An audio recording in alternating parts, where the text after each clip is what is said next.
hit. Out comes the army on the nuke. What went on here with the silence? The Questionable decision making. He gets help from his teammates. Yeah, he might go down, but he might be paying for that. As he got a little bit of confidence to overstay his welcome. Body Hunter's going to be absolutely assaulted by all that is huge. But three people on Horizon Limiter are suffering from DOT. Frag off the jump pad rotation. Think he's gonna fall for it. Immediately gets collapsed on it. I think that's This a is game not right good. there. That's a double kill. Now stays in a very bad situation. He actually managed to fight the totem to save his life that we've talked about in pre-game. He's in such a bad situation right now. And he's just taking so much damage. He might be able to make a double here. He actually does. He's Oh my God. And he Oh, the finds dream. it. And now he's going now. He's getting taken out. Island knows his lunges. No way. Oh My God, you actually got that. What That is an so... amazing bait. Pat, what is that?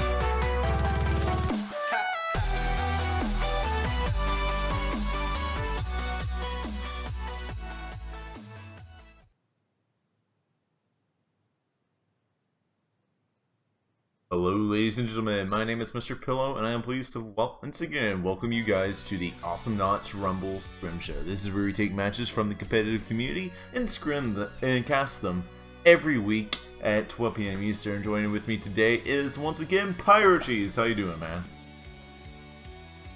You're muted. I'm indeed muted. I'm no longer muted. But I'm good. I'm good here this morning, now able to hear. But yeah.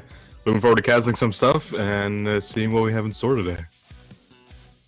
It is going to be a good one. Before we get into everything, I just wanted to let everyone know this week we have our Gathers tournament going on. That is our monthly tournament series. Happens on the third weekend of every month.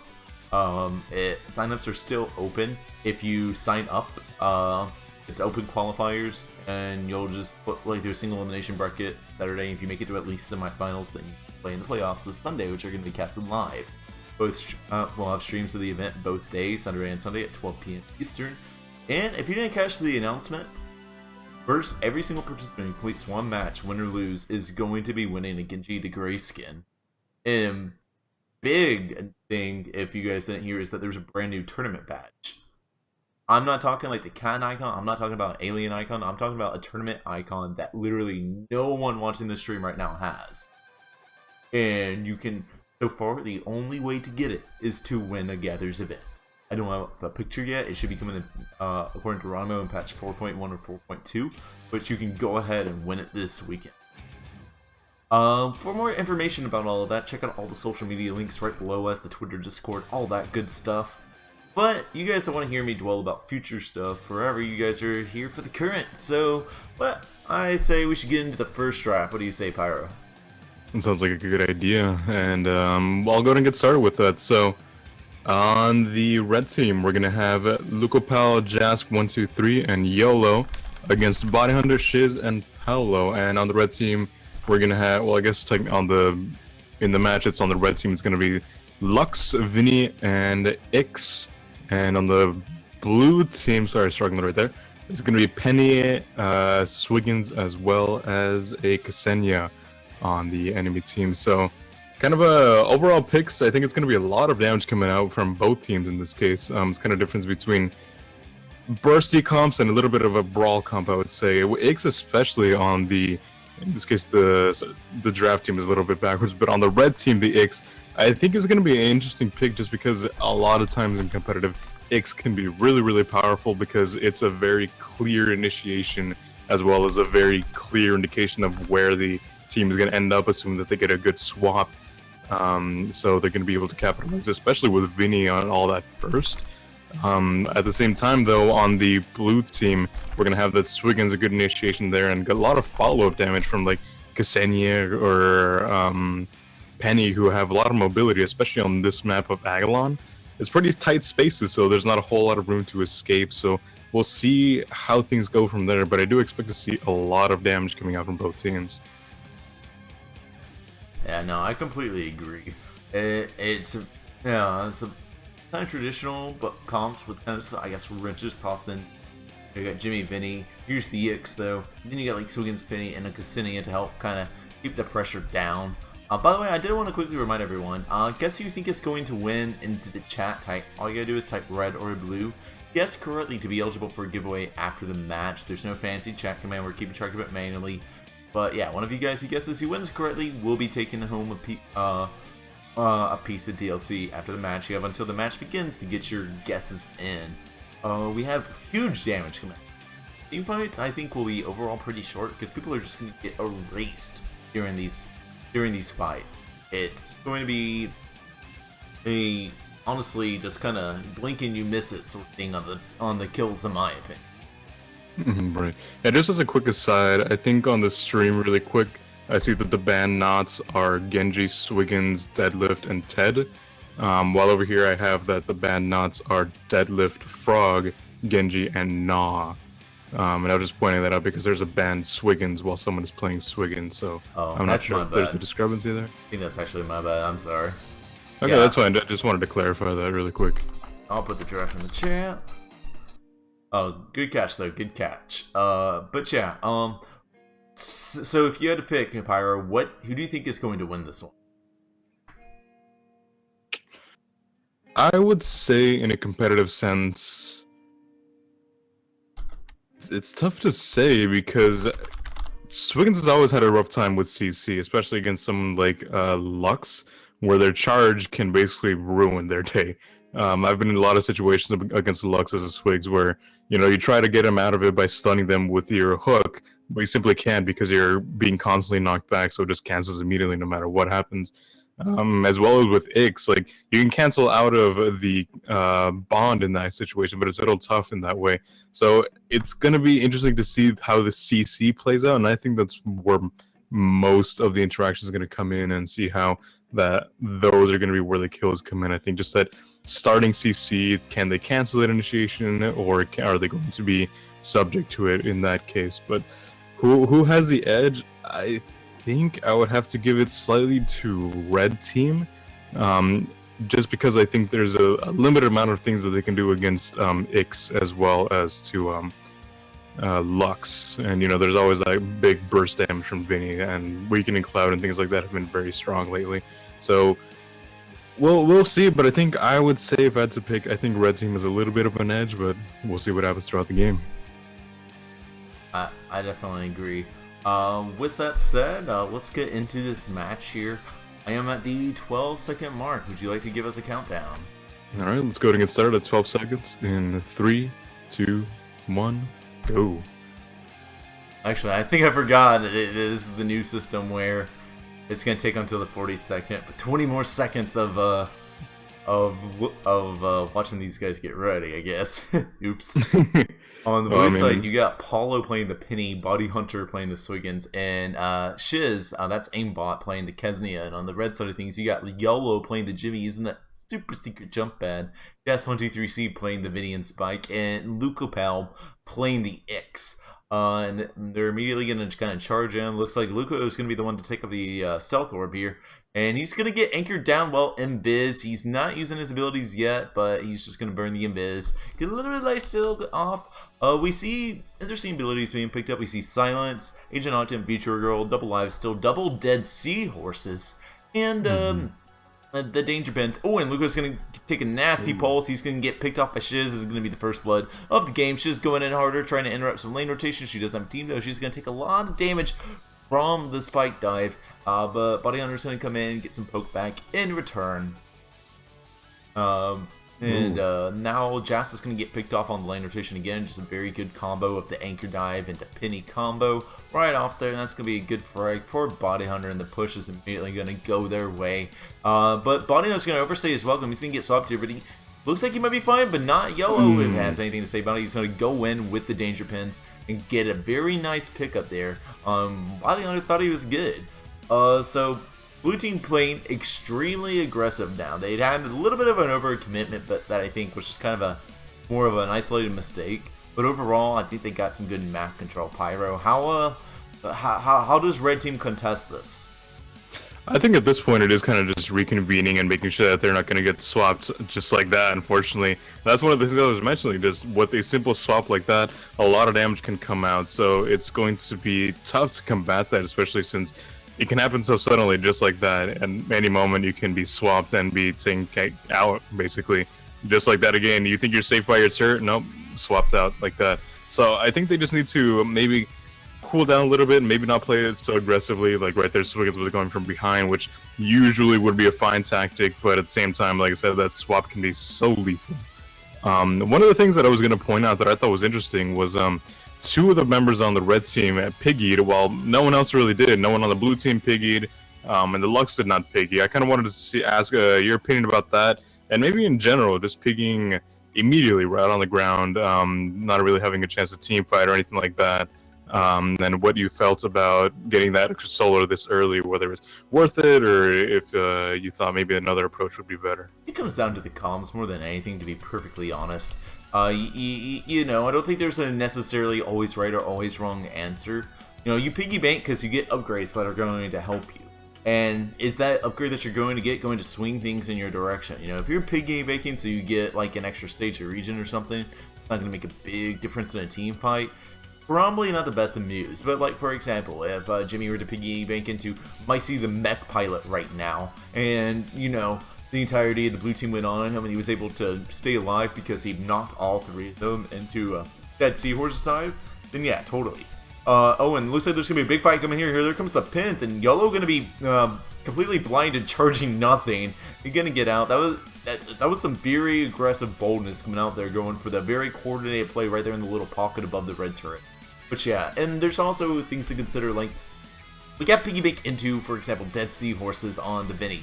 You know, if he killed someone that would have otherwise gone out with 1 HP, then that's totally worth it. In that scenario, they're not really going to go after it. It was kind of a bad angle to take out the Jimmy there, and he's a Jimmy. Unless you have a lot of damage, you don't want to kind of collapse on him too hard. Looks like there's Jazz is going to be the picked off target there, and they don't need a bunch of damage in order to take him out because he's a Vinny and Spike without a sustained upgrade. It's not a Jimmy in the Lux 5000. But yeah, I think they'll be able to take on a lot more frags once, for example, Body Hunter has his Amplify and you know, Pulse is maxed out. We actually don't see that much damage coming out on the blue team so far. We only see one stage of Blue Heart. Oh, and YOLO gonna get taken out, almost gets the revenge kill, and almost turns it around due to a lack of damage on the blue team. But like, yeah, they have 2 stages of Blue Heart and Flurry Blowout if you count that as a damage upgrade. That's you get an extra scissor on every 3rd hit of your auto attack combo. And you know, they're against Knots like X, Knots like Jimmy. They need to be wary of that and make sure they get their damage when they can. We do see Cassini go ahead and picking up the both of her scissor damage upgrades. We see a lot of sustain, we see Future Roll, we see Regen, we see the stuff that makes them survive better. We see Starstorm Statue, okay, they're coming through.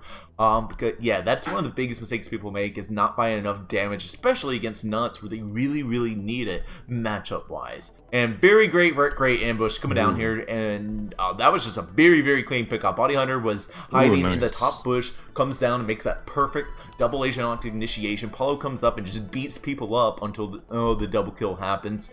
Very well coordinated, and again, very bold and confident. They're going for those coordinated bursts, and everyone on the blue team, I feel like, is basically on the same page right now, which is one of those great things for synergy that lets them make just those nasty plays that you otherwise wouldn't be able to make by yourself. And we're going to see a big swap here, though, and Paulo's going to get swapped right into a Jimmy, taking a lot of damage, and Spike Dab is going to come out and finish him off. That was a very, very nice initiation coming out from Luco Pal. Shiz is in a slightly bad spot. She does have the roll ready. She's going to sneak out. And yeah, that's going to be the kills for 7, and there's still full level advantage in favor of the blue team. How exactly can Red consistently find those frags? You know, do they need to be as aggressive as blue team and, you know, try and find those coordinated bursts themselves? Or are they doing the right thing by just trying to wait for the right moment to go in? I think it is a bit of both, I would say. I think it's going to be, Ick's going to be caught out right there, unfortunately, and going to be finding himself as a frag, unfortunately, there. So blue team's still going to be dominating there a little bit. But going back to what you were saying, I think it is a bit of both in that I think as it stands, especially since it's still relatively early, they are going to be a little bit dependent on Ix to find those frags. I mean, they almost found it on the penny earlier, not quite finding it, but, you know, that's going to be their biggest way to get damage consistently on a single target, and I think that's really where they shine, because right now they don't really have so many brawl upgrades. You know, Vinny doesn't have his cloud upgrades, Jimmy does have an auto attack up, but a lot of the damage, like I said, is probably going to be bursting down single targets for now. So, you know, that's where I think they need to really focus on to hunker down and have a chance at this, because, you know, as it stands, I would say that Blue Team does have a little bit more map coverage just with how mobile they are. So Red Team does need to find a couple of frags in order to actually find where they want to find. Paolo going to be almost going down right there, but going to be able to get out just in time. And she's going to be right there caught out. Great to follow up on that, but I think that was a really good swap and he played it right.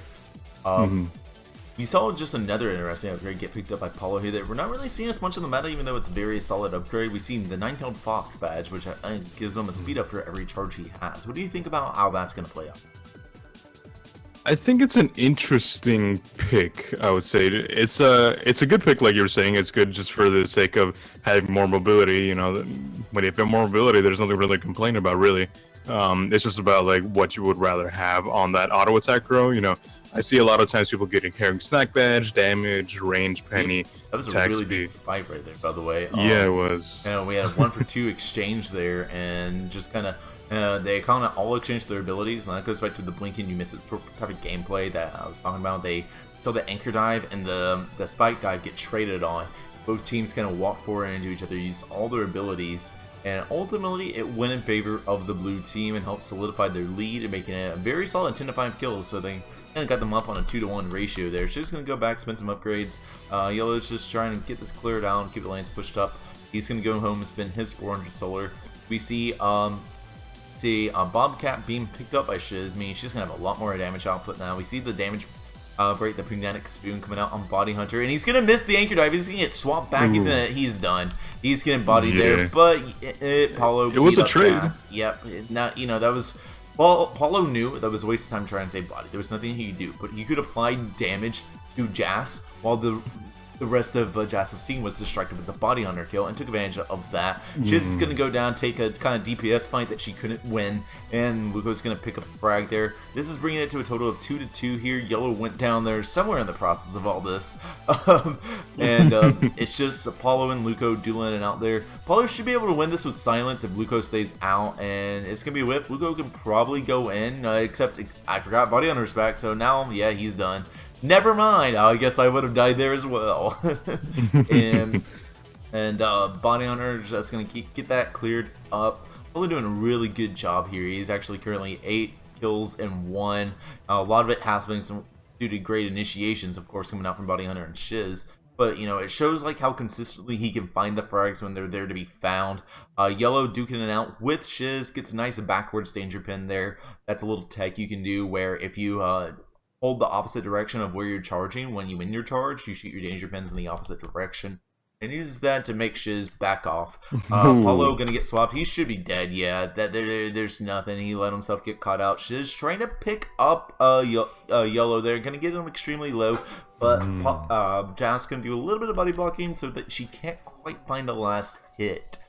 And now we just see Jazz and Luco actually waiting off the lane rotation, and Shiz is going to sneak in with Invis and try and make a frag, but she's not going to be able to find it. She's going to take a spike dive, and Luco's going to come in and assassinate her with his auto attack. Now Body Hunter is going to get way too aggressive, get caught off the lane rotation, and that's going to leave Paulo in a 1v3 defensive scenario. He only has 2 charges and taking a bunch of damage. And this looks like really the break that the red team needed. They're the ones looking for the lane rotation and interruptions now. They're the ones looking for the coordinated attacks. And for that, and between that and the blue team getting pretty scattered, I would say the lead is now with them. They do have a slight level advantage at the moment, despite being behind in levels. The solar lead is only about an upgrade or 2. 1 upgrade per guy in the blue team, except Paulo, who has an extra 3 upgrades.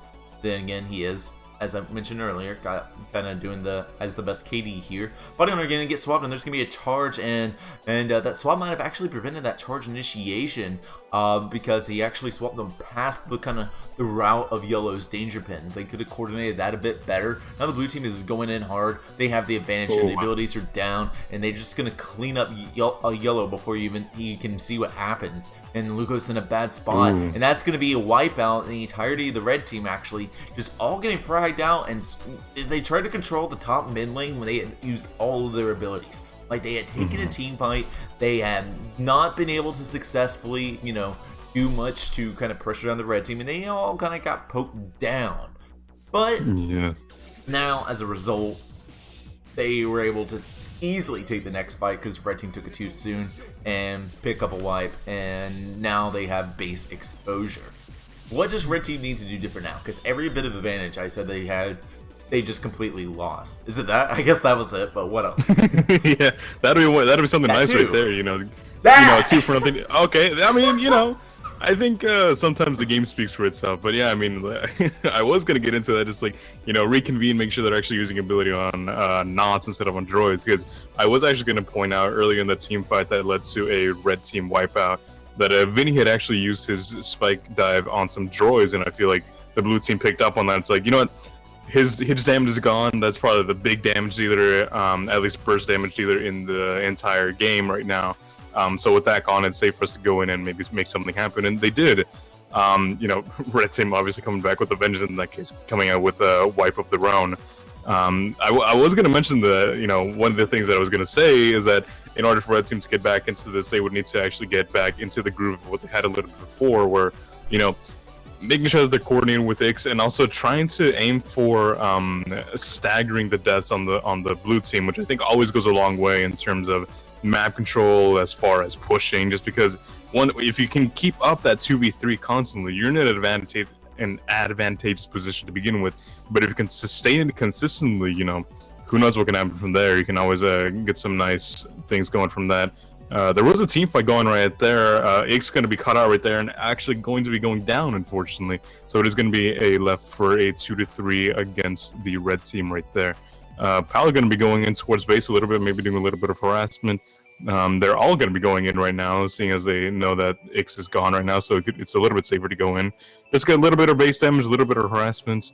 Vinny going to be missing his dash right there, unfortunately, so Body's going to be doing some anchor damage there as well, and they might be starting to back off now. Yep, looks like they're going to head out just because they know that Ix is going to be back soon, so they do want to make sure that they have a little bit of an escape route in that case.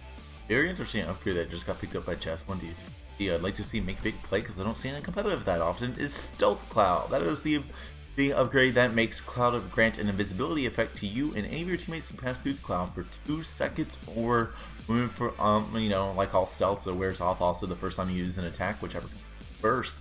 They can find just a quick coordinated burst here that could actually be incredible, especially considering their high out damage output and the silence that's on the Vinny. That could be in a really, really good way for them to just find a completely out of nowhere frag, or possibly even a team wipe. And it might, while it's going to be very hard to use, it might just be the win condition that the red team needed. We'll have to see. Right now they're kind of getting poked out, but YOLO's actually going to force the fight here, and Shiz is not going to get taken down, and YOLO's going to get Paulo to overextend. Ix barely surviving that with barely any health.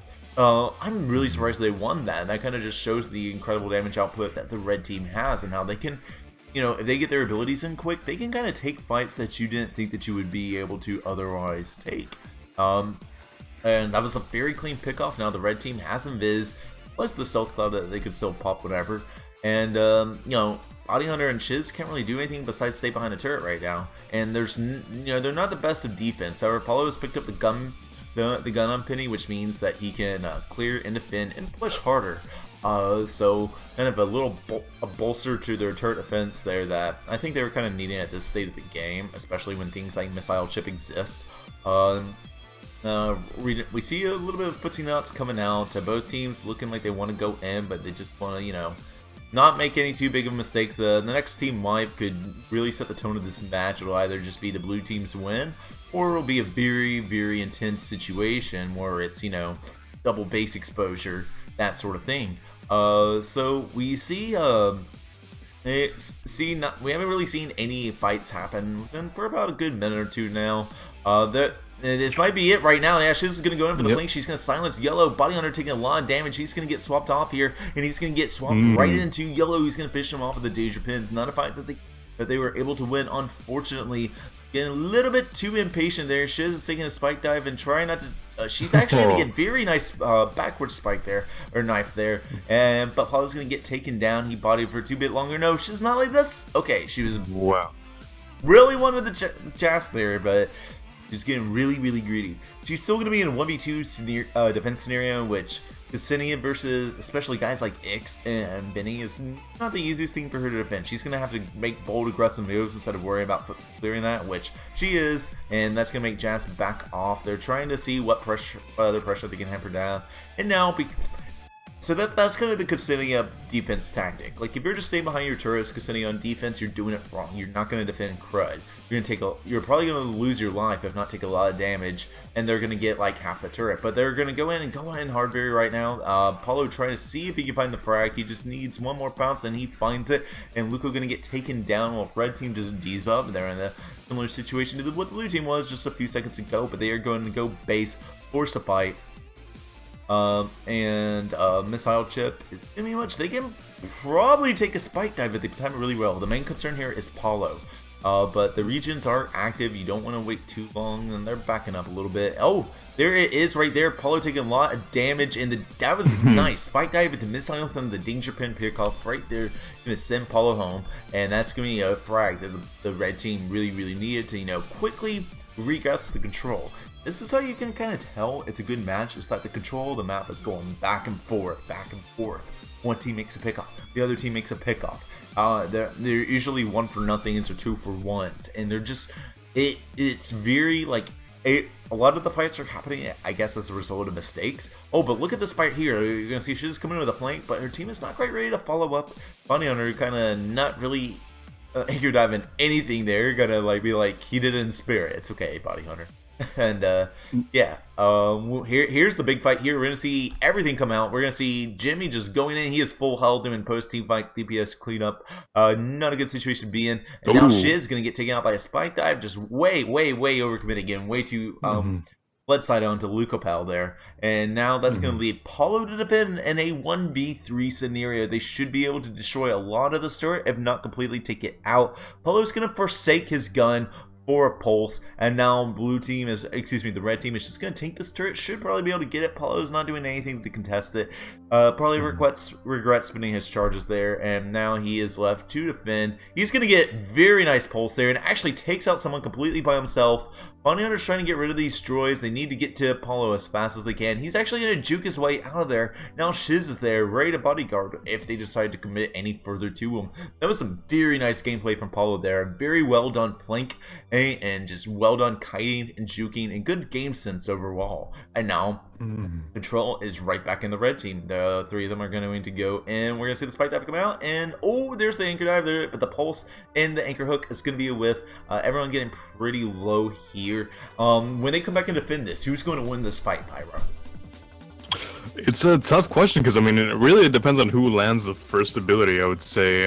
Especially Ix, when it comes to brawling, I think has an edge. He does have the refract with that shredded mining permit, so it's going to be amp damage to anything he hits. And that's going to go a long way towards his teammates as well, who I feel are going to be the main damage dealers. So if he can get, even 1 or 2 of them hit with that ability, it's going to be pretty devastating for them. Extra 15% damage is definitely nothing to sneeze at when you got a full damage Vinia or a very full damage auto attack Lux on your team.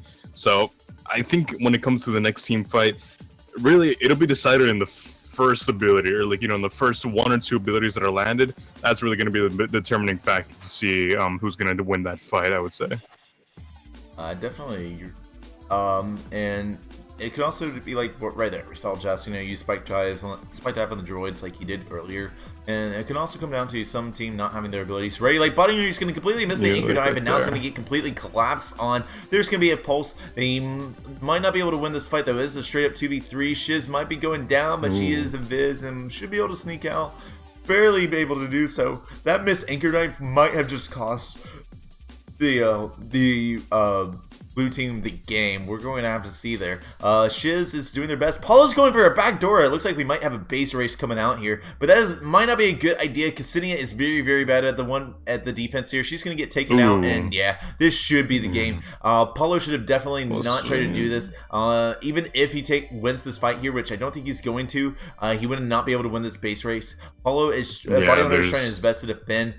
Yeah, that was a bad base race call on Paulo's part. As fun as they are to watch, just be up and do the same thing the red team was doing when they had those 1-0 pickoffs.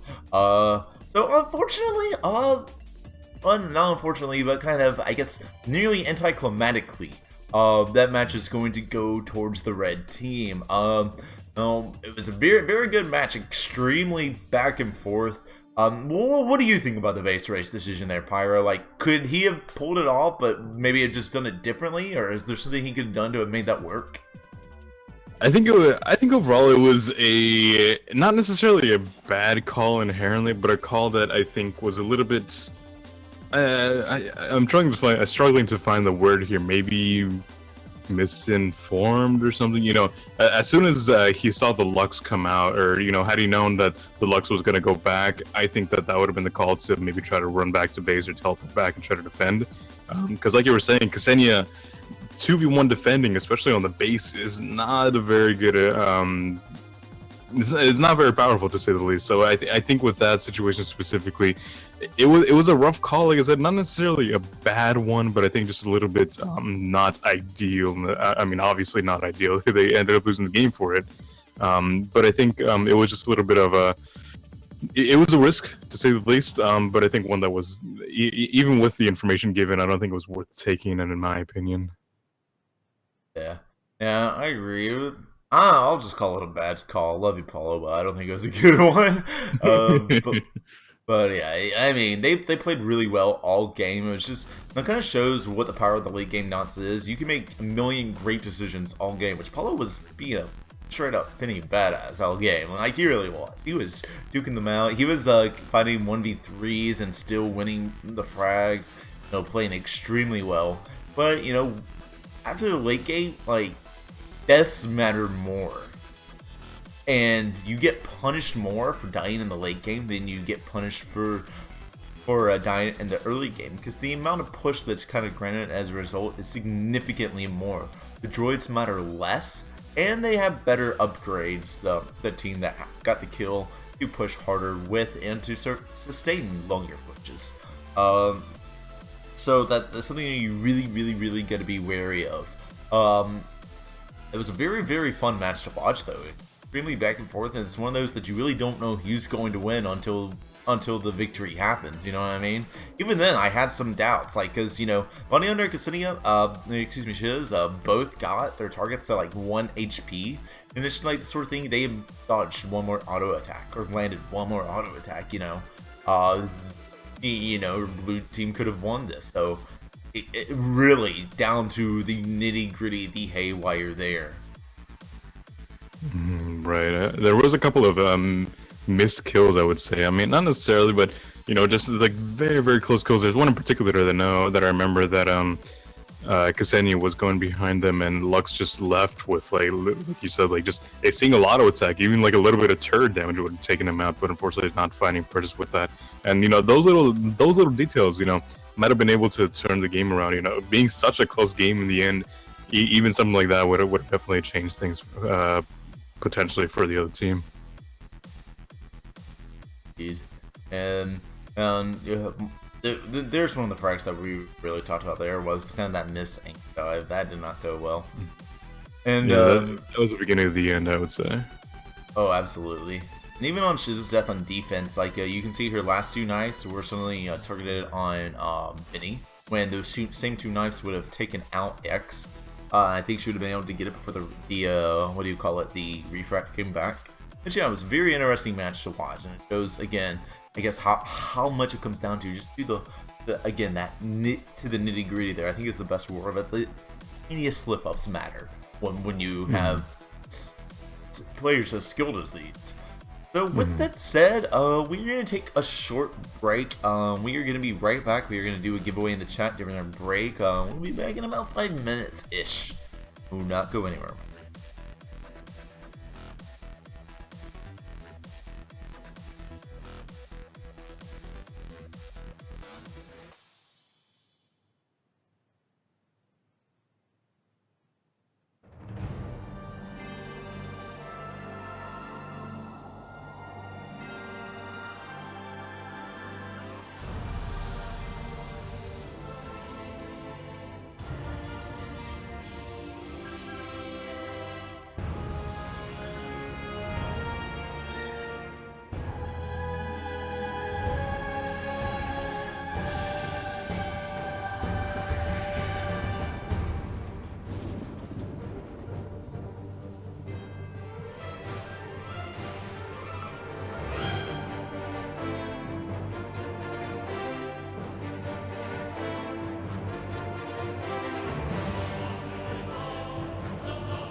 Ladies and gentlemen, welcome back to the Awesomenauts Rumble Scrim Show. Once again, my name is Mr. Pillow, and with me is Pyro Cheese.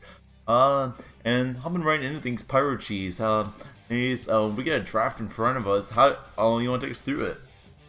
Sure, I'll go ahead and take you through it. So we have two teams right here. On the red team, we're going to have Pushkin, Jumbo, and Yang. And on the blue team, we're going to have Silver, whose in-game name is going to be a little bit different, as well as Jazz123C and Jelly. So on the red team, we're going to have a Frog, a Lux, and a Skoldir. And on the blue team, we're going to have a Deadlift, Genji, and a Penny. Bandnots being Leon, Ted, Vinny, and Swiggins. So I think interesting choice, I would say, on the red team. Well, I guess sorry, I always get confused on the draft, it's backwards. But anyway, on the blue team, it's a comp that I wouldn't have really chosen myself, but it could work out. I mean, there is going to be a lot of shield coming out from Genji's Blessing as well, Deadlift, Protective Shield, Protective Pose, I should say. So that should be interesting to see. While on the red team, I think that's something that you see more of a classic combo, I would say, you know, Skolder for good initiation, and then Lux and Frog for a good follow-up in that case. So I think it's going to be kind of a difference to see damage output as well as defensive postures, I would say, coming from the blue team. So interesting matchup, I would say, and we'll see how things play out. Okay, there's a couple of things I want to point out here. First, Pushkin Skolder. I think there's a rule of thumb for Awesomenauts, because everybody says you can only play Ted and Leon, you know, doing their crap talking, even though he owns them anyways. There's a rule of thumb in Awesomenauts. Whenever a player just picks a knot that you just do not see them play and it's totally unexpected, they're like, they picked it, 100% of the time you lose. I don't care what the matchup is. If it's just like, he never plays that, then you just lost. He's going to beat you with it. Period. That's just how Awesomenauts works. It's like one of the laws of physics. It's like gold solar equals 5 silver solars, and someone, you know, surprise picks you like that, you lose. In all seriousness, though, looking at the comps, I actually agree with you that I don't think that like, for example, the Deadlift was the right pick here. Blue team has a strong, solid comp with kill conditions and win conditions and push and counter initiation. Here's the thing, though. Their comp is really, really annoying to burst comps. You know, things like Swiggins and Vinny and stuff like that.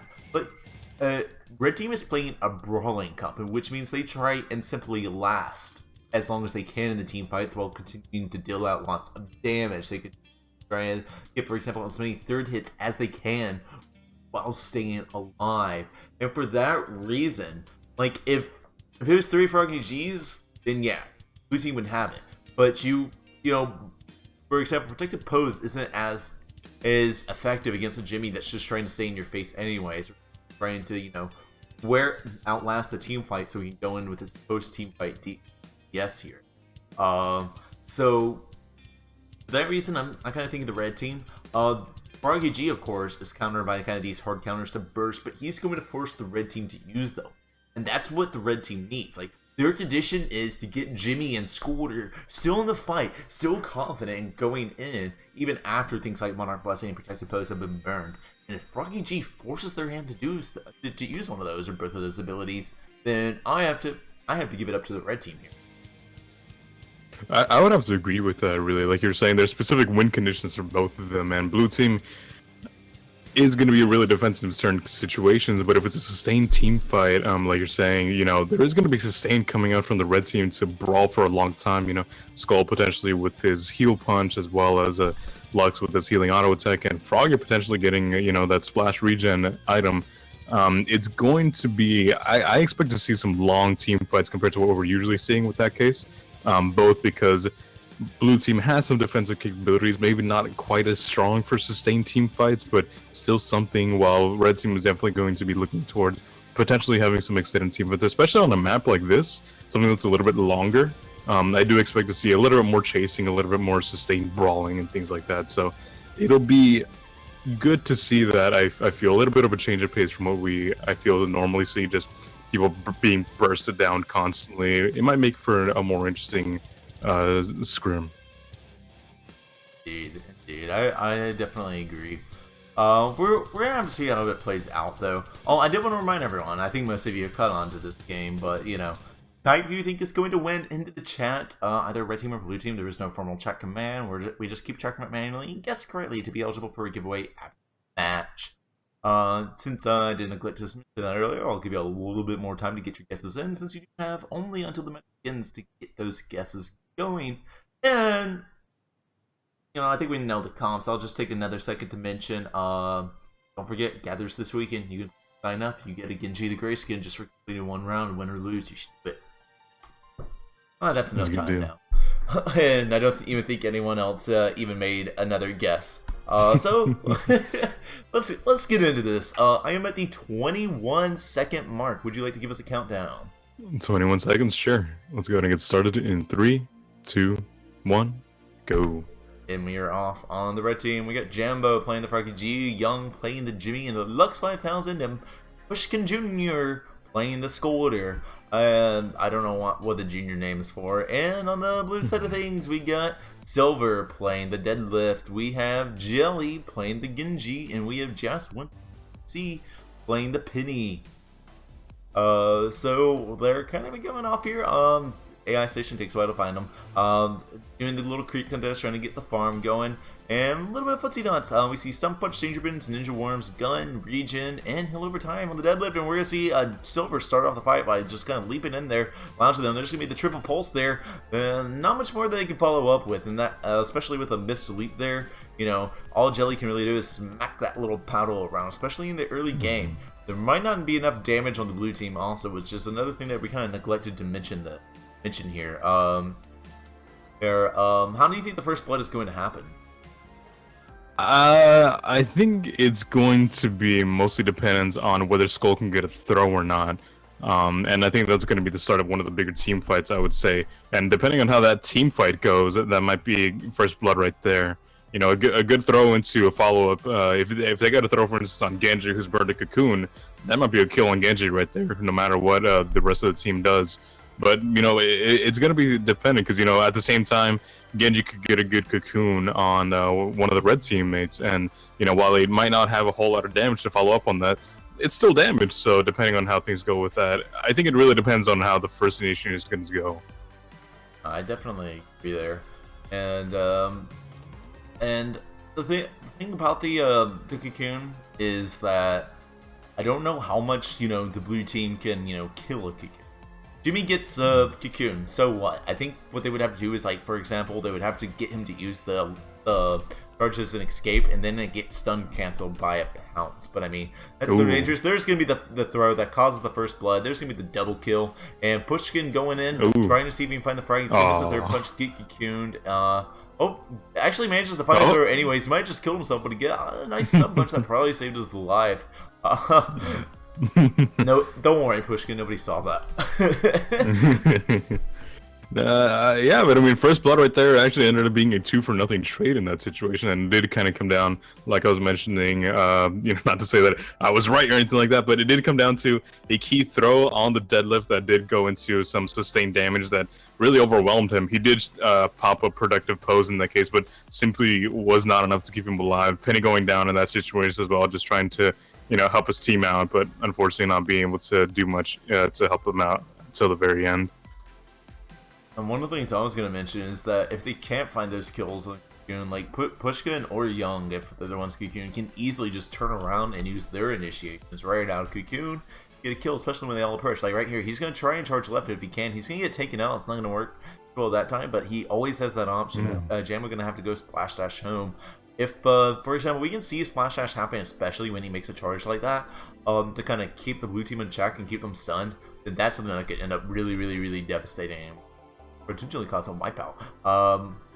The red team is going to be on the defense here. Even though they have, you know, 2 more kills, they have quite less push. You see that top turret is actually starting to get close to life support there.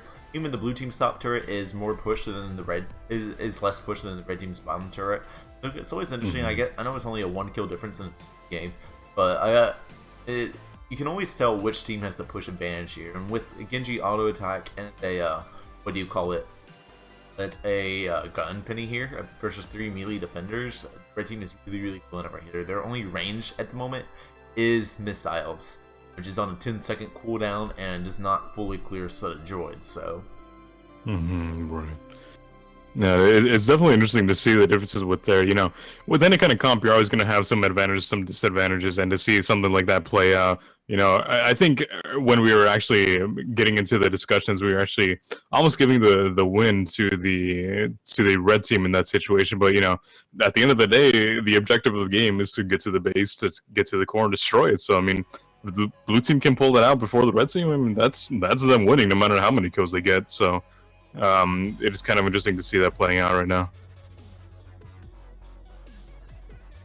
yeah, no, I definitely agree there. I want to point something out in the chat. They're talking about how you can't use range to get back charges if you don't qualify for range. There actually is some tech that can be used to get around that.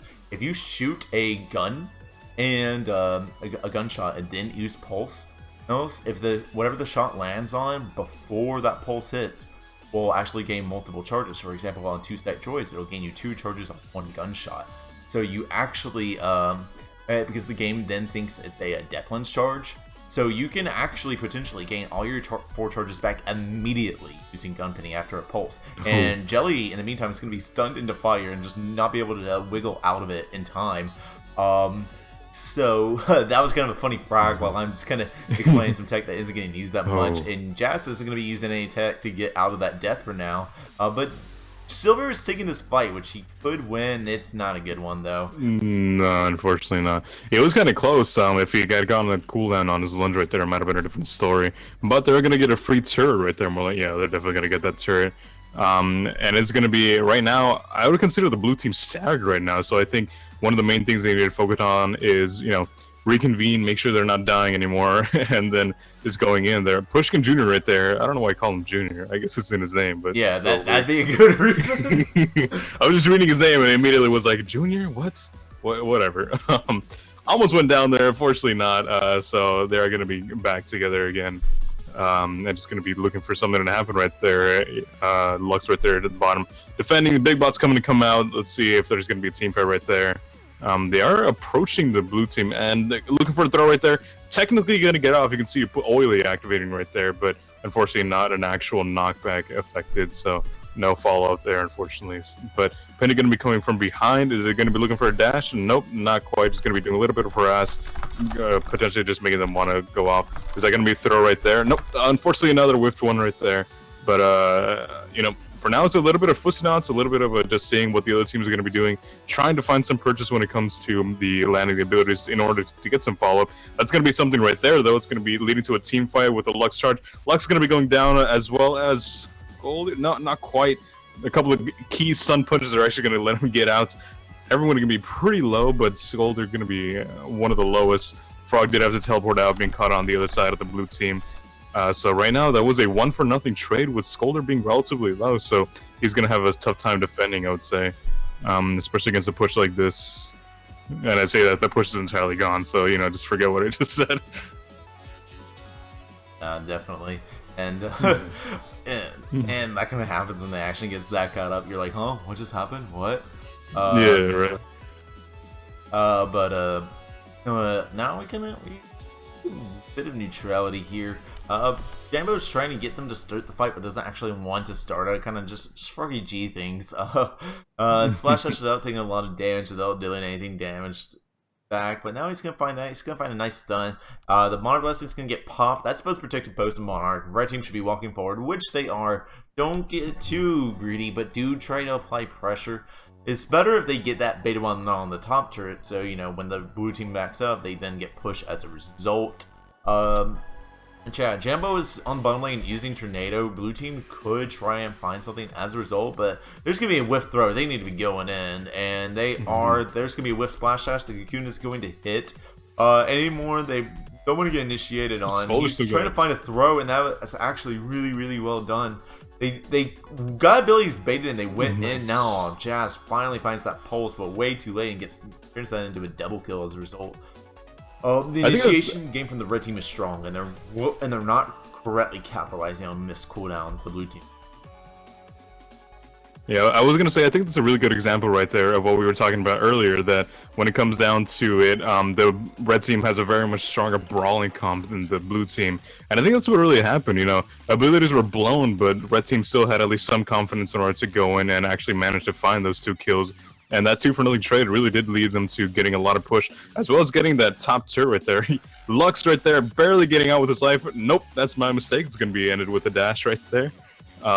So it's going to be right there in that case. A little bit of staggering from both teams, but, you know, not too much happening right now. Frog is going to be left alone to defend, but there's not too much to defend right now. So I think it's going to be cooling off a little bit and seeing if maybe right now Scolder can find a throw. Who knows? It is 2v3, so I don't know if it's necessarily advisable to get the throw off, but we'll see if there's anything going to be happening right now in the situation. That's trying to prevent lane rotations there, trying to force the red team to take their time. They're not in a good scenario. Don't underestimate, I think is important, just how much damage the red team, excuse me, blue team is capable of when they have a push. Monarch Blessing in Protected Pose means very sustained pushes, especially when you consider the Hill Blessing. Also, they have 2 ranged auto attacks that deal a lot of damage to the turrets. They can really just pop up a turret very nicely when given the opportunity. You do need to hopefully find some frags. I hope to see more damage coming out. You know, I want to see things like pulse damage. I want to see things like the auto attack damage, which is insanely cost effective. It's basically 32 penny. It's a if you get the Cookie Monster badge, it's basically a 32% damage buff for only 220 solar.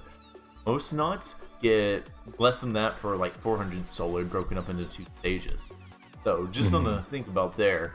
I'd like to hopefully see the Greyman badge coming out here, especially with the place I was going for. There's going to be a bad pulse. It's going to be on Cocoon. Now Jelly's going to get thrown back in. Now Silver is going to get pushed back using the charge rate. The amount of initiation and the lack of coordination on the blue team not doing too good for them. Jazz might be able to pick up a triple here. This should be his to get. He just needs to get that pulse. Oh, that's unfortunate. He got jimmied. That was still very well played from him. If he had a little bit more damage, he should have been able to get that. But hey, that's what happens.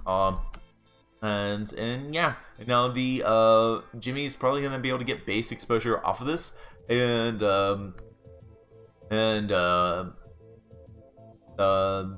tongue-tied gets a bunch of droids here. Nice and caught out 1v2 scenario. Honestly, Jimmy can probably get out of this. He should be able to. Okay, he's got. Oh, yeah, he's fine. Yeah, he might just go back in. He's trying to see if he can find the charge. He actually gets backed up enough. Oh gosh, oh Young. You sneaky little beaver, you. And now Jelly's dead.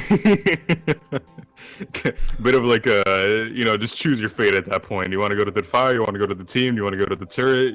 You weren't getting out of that one, unfortunately. But then it's going to be them getting right towards the base, leaving Penny to defend alone. She's going to be able to get a pickoff on Frog, though that silence maybe is what did him in right there. But it's going to be 2 full health red teammates going on the blue base. Deadlift is going to be coming back now, and it looks like the red team is just going to be backing off, playing things a little bit conservatively, and that's going to be that for now. Just teleporting back, reconvening, potentially buying some items, and then just going from there. Indeed. And I want to point out every single kill the red team the blue team has gotten recently has just been Jazz 1v3ing them. They need to fall back together and get coordinated, because if one guy can find frags, surely that he can find frags better together as a team, but they're kind of really getting caught out, they're getting greedy, they're playing sloppily and messy, and overcommitting, and just, you just need to punish the red team. Like, if Jambo suddenly dash NATOs on droids, and he's close to him, go in on him. Make him suffer for it. Don't try and, go frag Jimmy out of nowhere. Don't toss a cocoon and be like, okay, I hit a cocoon, and that means you can take it, because, you gotta ask how you're gonna get that kill. Later, as far as builds go, the way they can come back from this, I want to see, the Genji picking up his, cocoon damage upgrades. That's already about to go down. No. Okay. Almost. The game thought it was, because the autocam zoomed to it, and now it's disappeared off the radar. The tiny little glitch is that the game's engine considers turrets to be down as far as replays go, like a tiny bit before, and I'm gonna go down take out much ass, but Silver picking up the frag there, and he's actually going to go back in. That's gonna be a wipe out. They just lost. Yeah, that's more like I'd be incredibly surprised if this is a game right here. Already a base at 2/3 health and 2 teammates on it immediately. Pretty relatively late into the game, so I mean I would consider that game right there. But yeah, like you were saying before, I think one of the things that led to all of this is that blue team simply wasn't really that coordinated. Honestly, they weren't all that together. You know, never mind coordinating on a single teammate that they needed to punish. I think it was just a lot of they needed to focus a little bit more on actually getting together and bursting down anyone, or not necessarily bursting down, but focusing on anyone, really. I think it was a little bit disjointed, and like you were saying, a lot of the kills just ended up being what's his name? Sorry, Penny going in and getting 1v3 and potentially getting a couple of kills, but at that point you're just picking up scraps, and that's not really how you want to approach a scrim, in my opinion. And it is what it is. I personally think it was Pushkin's Scolder. As I said, whenever someone just pulls a surprise pick on you like that, you've already lost. There's no point in even trying. Like if Pushkin had gone Leon or Ted like he usually does in this match, blue team probably would have won. But surprise, not laws of physics, and you can do. No, immutable laws, and we're just more evidence for that in this case. I wasn't too big of a fan of the Genji build either. He spent 180 solar on region right out of the gate. It's like Genji has all of these just amazing sustain and defense that affect his blessing. Spiritual cooking being there for the whole team, but he kind of went for the least cost-effective thing upgrade that also only really affects him. And his damage, he could get the pretty much OP prayer beads. He could have gotten Jarya eggs so that landing meant something. That Storm Drum, which is still a nerf, it's still a good upgrade, but it's not. I think it's secondary to prayer beads option. And we had seen him kind of. It's good to try new things. Kind of, it felt like some of his upgrades were just sort of random, not really knowing what to buy. And if he was kind of, and I think the build played a difference. Cocoons really didn't mean much. For Cocoons, like Pushkin. Frog has splash, Pushkin throws the people that are now in his face, and Jimmy has charge. Like, they don't give a crap. To put it bluntly, they really don't. So, that's one of the things I also think could have gone. Do you have any other thoughts? Yeah, I would have to agree with the Genji thing that I kind of, for lack of a better term, disagree with this build. Especially going against 2 tanks, I would have found myself, with the larger hitboxes, going a little bit heavier into Cocoon, potentially getting slow on Cocoon, Misfortune Cookies on Cocoon just to reduce their health a little bit more. And like you're saying, Nectar, I play Genji and I almost find myself hardly ever not getting Nectar right out of the gate, or at least really early in the game, because it is really, really good to sustain, not only for Genji, but for his team overall, That amount of Nectar every, 12 seconds or so that Cocoon is off cooldown goes a long way, and to get Region right out of the gate, not ideal. If we were talking about min-maxi, I would say that was not a very optimized pick. But overall, I would say that things might have gone differently if he had chosen to build his Genji a little bit differently. Everyone else, I think, played a fairly standard game. Penny went range Penny, and I was going to mention way earlier in the game that everyone seemed to get their utility upgrades pretty early. Fraggy getting his Ninja Worms, Lux getting his Danger Pins, Scolder picking into stun.